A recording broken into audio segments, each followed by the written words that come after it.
नमस्कार मंडळी, पुन्हा एकदा स्वागत करतो तुमचं आपल्या एका नवीन व्हिडिओमध्ये. बैलगाडी क्षेत्रातील सर्व महत्त्वपूर्ण अपडेट नेहमी आपल्या चॅनलवरती येत असतात. त्यासाठी चॅनलला सबस्क्राईब करून घ्या, व्हिडिओ लाईक करा आणि व्हिडिओ जास्तीत जास्त शेअर करा. आपल्या सर्वांचा लाडका कुमार रणवीर राहुलभाई पाटील आडवली कल्याण यांचा बिनजोडचा बेताज भाष्य मथुर नक्की कोणत्या मैदानात पाळणार ही प्रेक्षकांना मित्रांनो आतुरता असते.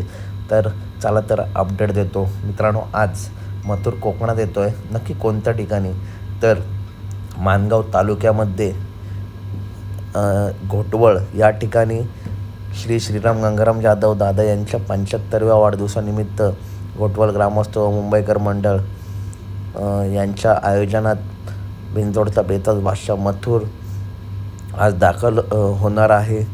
आणि येथे मित्रांनो शर्यतीसुद्धा होणार आहेत. 3 फेऱ्याच्या शर्यती नसतात, वेगळ्या पद्धतीच्या असतात, त्यासुद्धा व्हिडिओमार्फत मी दाखवण्याचा प्रयत्न करेन. आणि या मैदानात प्रमुख आकर्षण म्हणून मथुर, आपल्या सर्वांचा लाडका मथुर इंदापूर शहरामध्ये घोटवळ या गावामध्ये येणार आहे. तर त्याच्यानंतर मथुर कधी पलटून देऊ शकतो, तर डायरेक्ट मला वाटतं 22 मेला जे भव्य दिव्य मैदान आहे त्या मैदानात मथुर पलटून दिसेल. धन्यवाद.